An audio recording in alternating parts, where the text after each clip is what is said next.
right, good afternoon, everyone. This is a brand new edition of Coffee and Conversation. That's right. We're coming live on Tuesday today at 2. And so I believe from here on out, we're going to start building up momentum. That's right. For Tuesday at 2, Coffee and Conversation. Yeah, we had to make some. We had to pivot. So we're going to get, we just had to make a little pivot real quick. But it's all right. It's all right. Once again, my name is Craig. I'm your Capital Recovery Center recovery coach. And my name is Michael. I'm one of the grateful recovery coaches here at Capital Recovery Center. I'm a little bit more motivated after a vacation. Got a lot more gas in the tank. Yeah, welcome back. Welcome back. Always good to have you on board. So let's get this party started. Yeah, well, we got a lot of announcements for you guys. Y'all got to tune in. Got a sober party. Come on. So on Wednesday, ROW Roll on Wheels bus will be located at Wendy's, 39 East Broad Street, here in the great city of Bristol, New Jersey, from 10 a.m. to 2 p.m. Please come out, tell a friend that we out there in the community providing help. Wednesday from 10 to 2, we'll be there if anybody is in need of getting some type of services to go away. Although you can call us anytime that you would like, but the Recovery on Wheels bus will be out there from 10 to 2 on Wednesday, and then on Monday, I will be out there. Yours truly, Craig, will be at the municipal police department, and I will be there with the road bus as well from 10 to 2, along with another recovery coach. So please come out for that as well. And so we are open, right, Mike? 1 to 9. 1 to 9. Every Tuesday from 1 p.m. We open all the way up until we open at 8:30, but we'll be here all the way to 9 p.m. So with that being said, we keep telling y'all all the groups that y'all see us do on virtual, y'all able to come attend all these groups in person. So what we're going to be doing all throughout the week, I am going to be literally going live for 5 and 10 minutes to tell people they'll come to these groups, because it's about building your momentum, keeping your recovery momentum. Mm-hmm. So on Tuesdays, our Tuesday lineup is very special. We have the 2 p.m. Coffee and Conversation. Then we got one at 5 o'clock. Live at 5. We have our Capital Recovery Center Men in Training, MIT. And yours truly will be a part of that. See it on the screen. See it on the screen. Me, along with Mike today. We're going to get that going on. And so I believe at 7 tonight. Also, we have our Gratitude Tuesday. Yeah, what are you grateful for? Wow, that's a good one. We got a whole host of things that we're working on, and so please be a part of what we are doing in the community. Let someone know that Capital Recovery Center is open officially, and we're here to serve you in the community. And share all the information, because we're going to build up the momentum or tell the people about the programs that we're doing. But we also need your assistance in sharing these particular lives and letting people know that these programs are available to them, because everybody needs to get some type of programming all throughout their recovery. Yes. So what else we got? I believe that covered all the announcements. Once again, don't forget, on Tuesday, we have our all recovery meeting. We start at 1 Thursday. On Thursday. I said Tuesday, Thursday. All recovery. We didn't forget that meeting. That's right. We got a lot going on. So what we're going to focus on, those particular groups right there are the groups that we're going to keep building momentum up. Coffee and Conversation at 2, mentoring at 5, and at 7 we have our Gratitude Tuesdays, and on Thursdays all recovery meetings right there. We're going to. What about our Saturday? Our Saturday is going to be every third Saturday of the month. Mm-hmm. We're going to have some type of family dynamic always going on. With next month, we're going to have 3 open house series. We're going to have 3 different days and times that we're going to have open house. Mm-hmm. So stay tuned for all that good stuff. And so we just give us some feedback as well. Let us know what we're doing, well and let us know what we can do better. Yeah. So, Comments, concerns, criticism. Send all your criticisms, Craig. why not? What we working on today? Hey, so today, this been in my mind. I was thinking about being things that you can do to strengthen your recovery. And the reason why this came to me as a particular title is because a lot of times individuals think it's just one thing that they have to do and then the whole process is over. But that's actually not true. There is a whole process that you can go through and you can strengthen your recovery. I wonder why that's been on your mind, because I'm looking at the web title, the web address. Yeah. And it says michaelshouse.com. Hey man, you know, I don't know how you slid that in there, You man. caught on to that. I don't know how you noticed that. As soon as I went to that and seen that Michael went to call, I said, let's see what they got. Michael's house. I had to stop by and see what they got.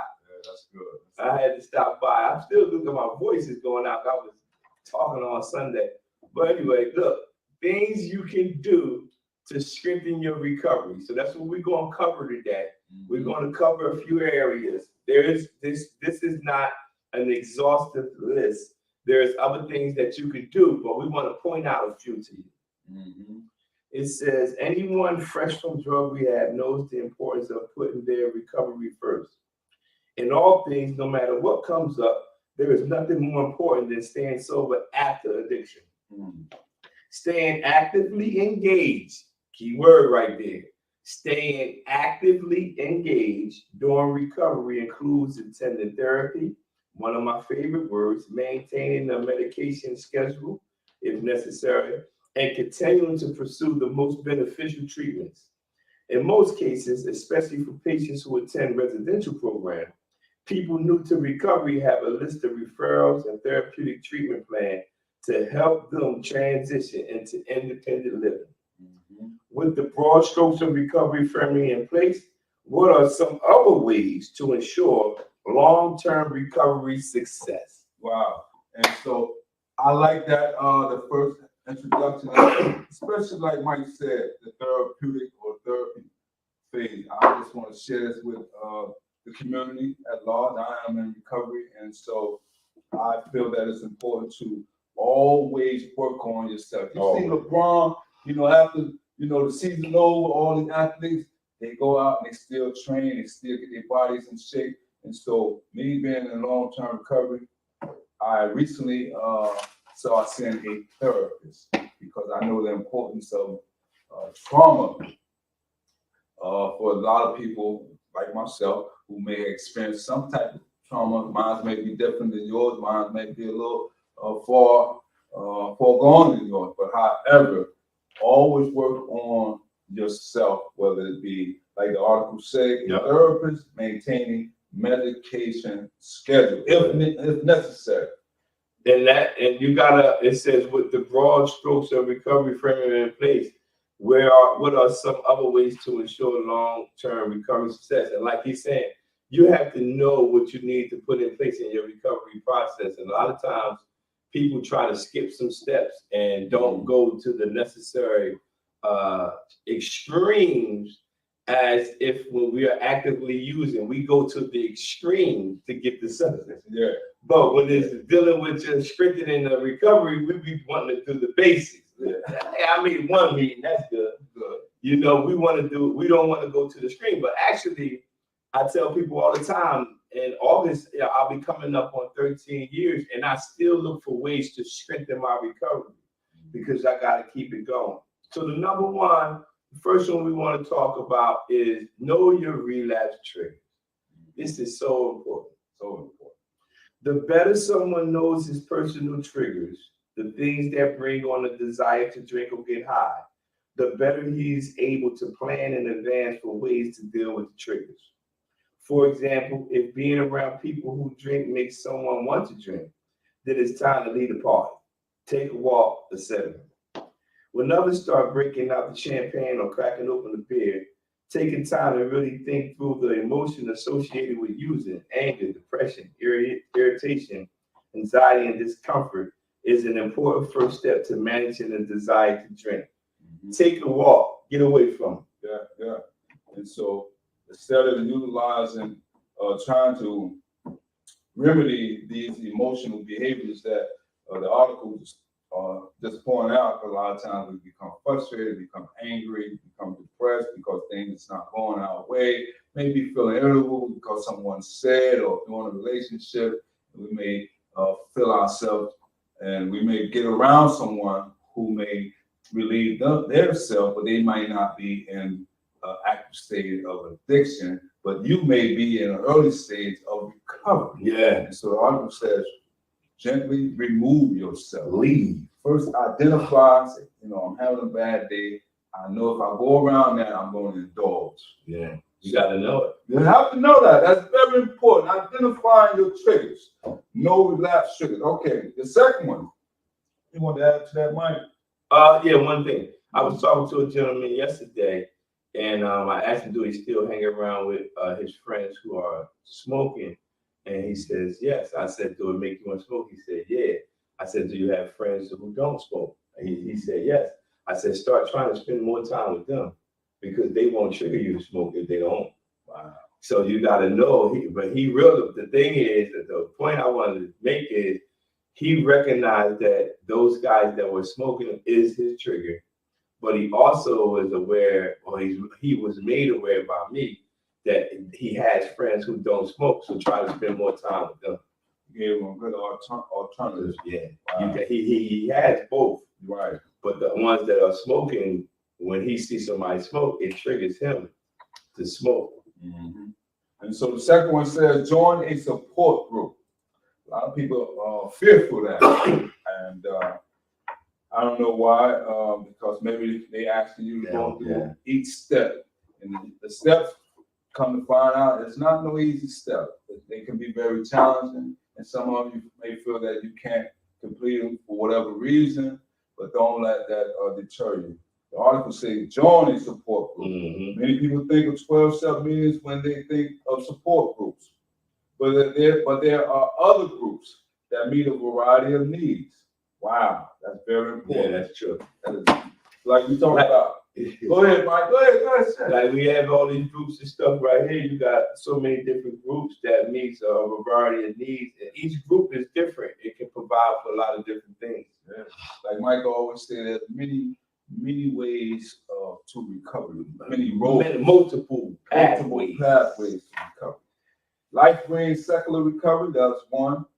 Women for Sobriety and Smart Recovery are just a few. Each offers non-religious support for different recovery populations with in-person meetings or online options. Yeah, so you can have them online like we're doing. Like we're doing here. You can come to this meeting. Again, I won't stop stressing it that you can attend our meeting in person and you can view it online. Mm-hmm. So you can join. Just so happened during the COVID pandemic, a lot of people had got laxed. They got like, I can get myself filled from you know what, I ain't going out. Yeah. And I think and you know what I have noticed, it's that way in every arena. Recovery, church, work, like people who lost the desire to work. Yeah. Not people that's old. Not, you know what I mean? I'm talking about young people, young, strong people. Yeah. Just lost the desire, detached. They just, and joining a support group, we got to pick that thing up and keep it going because the addictive side didn't take a break. Mm-hmm. People still, that thing's still full-fledged, it's killing people. Yeah. So it didn't take like a COVID break. Yeah. Like we are in recovery or in church or in work. The things that's trying to actually destroy our lives is still. Yeah. So you got to join your support group and be active. Yeah, because we're sociable people, and so therefore, a lot of times I may gain something from a sociable interaction, such as a group meeting or or in church, I may fellowship, or at work, I might need some hands-on training. So don't just exclude social interaction. Absolutely. Number 3, let's move along here. We got number 3. Make positive lifestyle changes. Avoiding relapse start with decreasing overall stress levels, improving mood, cultivating wellness. This means eating healthy, getting a good sleep every night, and incorporating regular exercise into your daily schedule. The better someone feels, this is so true, the easier it is for him or her to manage frustration and unexpected emotion gratefully without turning to drugs and alcohol. Wow. When you feel good, you just have a good day, your body, you might have aches and pains when you get older. I know I do. But there are some days when you just feel, I feel good today. Well rested, rejuvenated, just came from vacation. Man, tell the people about all the fun you had. They may not see the video. You get real fresh, man. You get fresh. You get relaxed. Yeah. You get energized. I'm telling you, it's not like it. Yeah, and so there may be one aspect a person may be working on is exercise, right? Mm-hmm. But then they may neglect the proper sleep, the proper diet or food intake. I remember when I used to exercise regularly, proper diet intake, wasn't key at all. I was just eating just to try to build my mass up. Yeah. And then sometimes I would cut back and be a vegetarian. And then I said, man, listen, this ain't working. But there's a balance. And so, you got to make positive lifestyle changes. And every person is different. Yeah. Mm-hmm. You might don't have to change something that I changed. I might have to change, like I love cheeseburgers. I was having blood pressure issues or whatever, so I had to cut out. I still eat them, but I limited the amount of them that I eat. Mm-hmm. So that was a positive lifestyle change. So when you, in your own personal life, you got to make positive lifestyle changes that are beneficial to you. Mm-hmm. So don't just make it because your neighbor did it. My neighbor did that. Mm-hmm. Nah, make sure you make the changes that are beneficial to you. Mm-hmm. All right. So number 4, it talks about practice mindfulness. Practice mindfulness. Staying in the moment without judging it good or bad, and focus on just one thing at a time reduces stress. Another good way to tackle a rough moment. Take a minute to focus on breathing in and breathing out. Mm-hmm. Noticing feelings and considering a next to feel better. For example, leave the situation, get a snack, take a nap, etc. And so what they're actually talking about is breathing exercise or physical exercise, whereas you can self-evaluate some calm scenes, whereas you're not flooding yourself with so many outside signals, whereas you cannot stay focused. So I say, practice mindfulness. Take some time to focus on yourself by just pausing and breathe before, sometimes somebody might rub you the wrong way and you may feel that you have to respond at that given moment. The article says, breathe in, breathe out. Just focus on your breathing. Yeah, notice how you feel. Just give that some thought and then practice mindfulness. Yeah, practice it, and then you come back and say, well, you know what? I can handle this situation this way. Now that I feel myself, I calm down. My heart is not racing. My nerves ain't, jittery, and so I'm not flooded with a whole bunch or inundated with a whole bunch of negative thoughts. I remember one time, I don't remember where I was, but they used to turn on some like music, like waves. Behavior modification. Was that it? And we do the calm thing? Inside. Well, if you ever been to some type of treatment or... That's where, I don't remember. I remember it, but I don't remember where I did it. Department of Correction, they utilize that a lot. Yeah. To music playing, Close your eyes, imagine yourself on the beach. Think of a calm scene. Count down Practice. from 100. Yeah. Let your muscle relax, you know, and just get away for a while. Because a lot of times we're so aroused by stimuli, and if we're not able to recognize the stimuli that's been fed into us, we may respond irrational. So this is an important tip for you to practice mindfulness. When you practice mindfulness, you'll pay attention to the things that's going on around you instead of you just not paying attention to it. You're conscious of everything that's going on, even imagining yourself being somewhere else. Someone else. That's good. You know, a guy asked me, said, man, where in the world I'm gonna find a calm scene? I got to go on the moon to find it. But not, you don't really have to actually, you know, you can make that place. Like, you know, find an island, a private island where the only thing you hear is the ocean, ebb and flow. Yeah, that's nice. Yeah, I like that. Number 5. Number 5. I'm missing one. Right. 5, right? Yep. Okay, find stable employment. Financial stress to trigger relapse. So true. The best way to manage this is to find employment. At first, it may be necessary to take whatever legal job option is available in order to pay the bills. Once settled into a job with the ability to set a budget and get some savings, it's easiest to explore more interesting job options. Wow. So you got to get something. Yeah, that's what it says. Yeah, you got to take something. You got to crawl before you walk. Yeah, whatever legal job is available. Mm-hmm. You have to walk before you run. So I'm thinking about the radio commercial. Real job, people. Real job.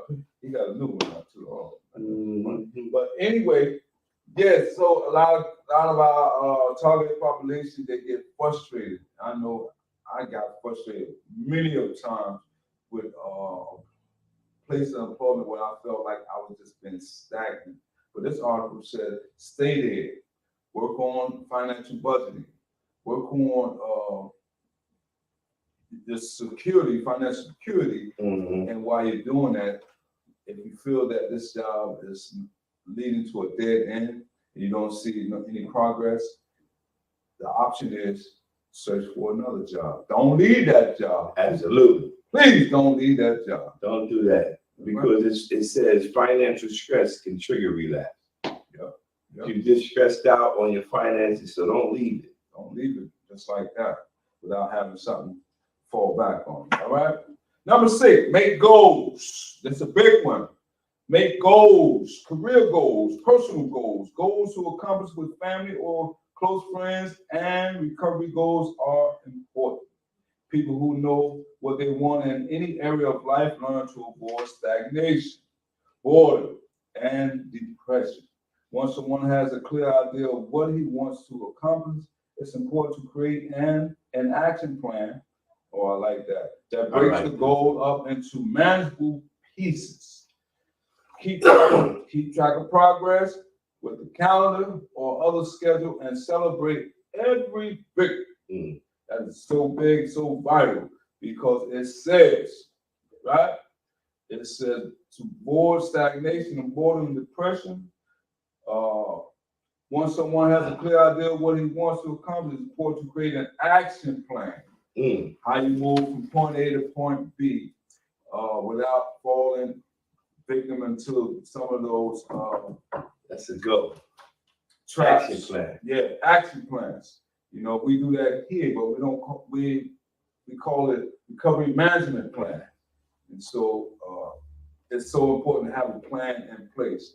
There's a quote where it says, "A person don't plan is doomed to fail." Is doomed to fail. And so always, whether like I said, write it on the calendar, write it on the journal, put it in your phone. They got all these gadgets. Keep track of your progress.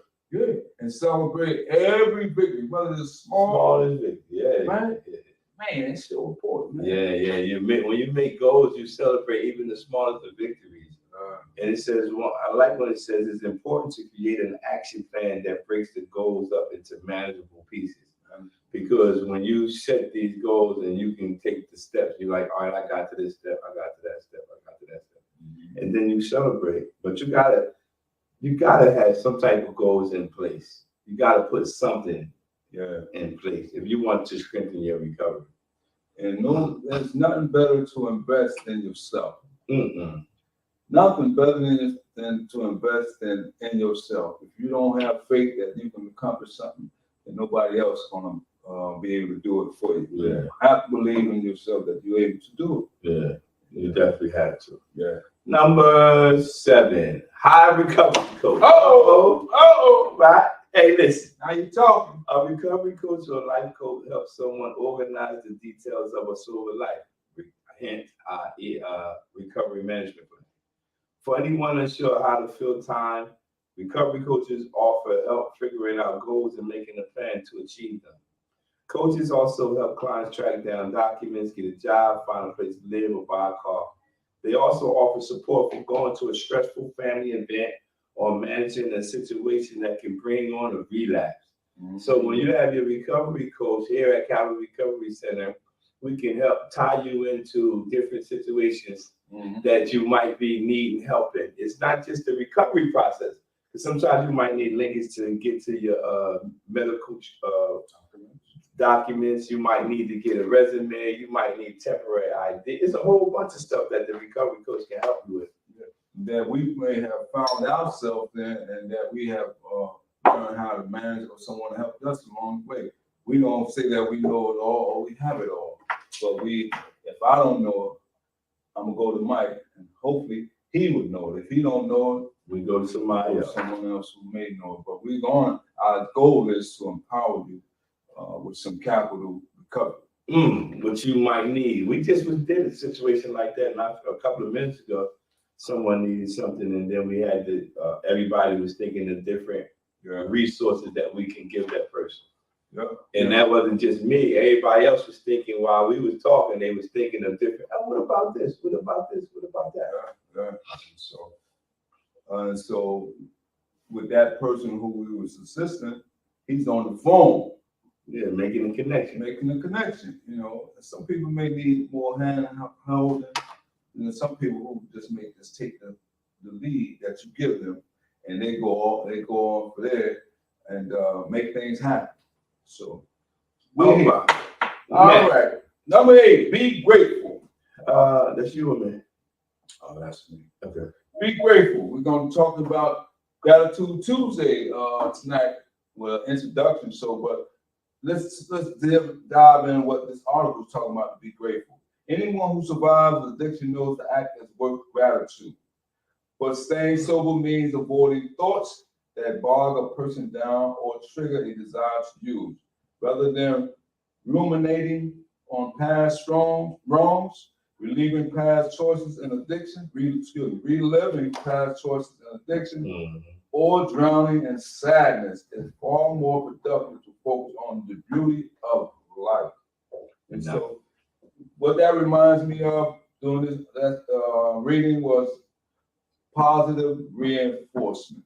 And so a lot of times when we talk about cognitive change, we always use positive reinforcement to get rid of the old thought behavior, the old pattern of behavior. We like to replace those with, like Mike was saying, he talked with a young person the other day. Mike said it earlier. He found someone who smoked. He asked a question. You know, how that make you feel? And the guy was honest. Yeah, he was. He said, I be one of you. So what Mike gave him was some positive reinforcement. He said, what do you have? He asked another question. Do you have positive friends who don't use? And he said, yeah. So Mike suggested, give them a try more so the ones that you used to use with. Especially if it's triggering. Yeah, absolutely. So be grateful. Be grateful. And be grateful about your situations. Don't dwell on the past. Mm-hmm. The only power your past has over you is the power you give it. So number 9, here we go. Take some time. Take some me time, I'm sorry. Mm-hmm. While it's important to attend therapy sessions, support groups, and maintain mental health, these healthy activities also take up time. Everyone, even extreme extroverts, needs time to do something special alone. Yes, it's important to find a job, go back to school, spend time reconnecting with family and friends, but time for relaxing is just as important. Write it on a daily schedule and don't forget to do it. Woo! Take some me time. That's heavy. I like that. Self-care. Yeah. Self-care is so important. Self-care, yeah. Right? That's what I thought about when I read it. Yeah. And especially to feel that as a counselor, like a certified counselor, you know, even when I was going through therapeutic community treatment program, they talked about the rate of burnout, even as a counselor, maybe whatever other fields, you have to take some time. And so if that's important for those who are in the healthcare field, so it's also important for those who are in recovery. Absolutely. All right? So it doesn't just apply to one, it applies to all of us. Every side. All right. Number 10, and I believe this is the last one from the 10 things you can do to strengthen your recovery. It's fine. It's by michaelhouse.com. Learn how to say no. Uh-oh. This is a big one. Big one. In an effort to make up for past poor choices, many people in recovery feel obligated to say yes whenever someone asks for help. While it's a good idea and part of building strong relationships to give to others and be supportive, it's not good to be a doormat. Don't let people just walk all over. You gotta say no. You gotta say no. I gotta stand just as well. You can accept my yes, you can accept my no's. All right. If someone asks for favors over and over, or helping certain people ends up sapping energy and creating stress, it's time to say no. Say no. You have to learn how to say no. Because a lot of times I think people I don't have that issue, but a lot of times people who have the issue of saying no, they think the other person they saying no to is going to feel different about them, or at least about the relationship they have. Yeah. So I think, I'm not an expert at it, I think a lot of people who have a problem saying no feel like that's going to change that relationship. Right. So, but it's not. No, because they'll get over it, you know. And then it makes you wonder, what kind of relationship did we have? Anyway, if you can take my yes, but not my no. Not my no. Then it wasn't really that. Yeah. And they said, people oftentimes drain your energy. Sap, they use the word sap. They pull your energy, suck the energy out of it. Don't allow nobody to make you feel like a doormat and sap the energy out of you. So that with that, we're gonna that was good stuff. That's good stuff. So we was talking about the things you need to do to strengthen your recovery. Share this. We have a lot going on, and hopefully you'll be able to check it out later. Yeah, and if you're around at 5, live at 5, we're gonna have our men in training MIT mentoring session.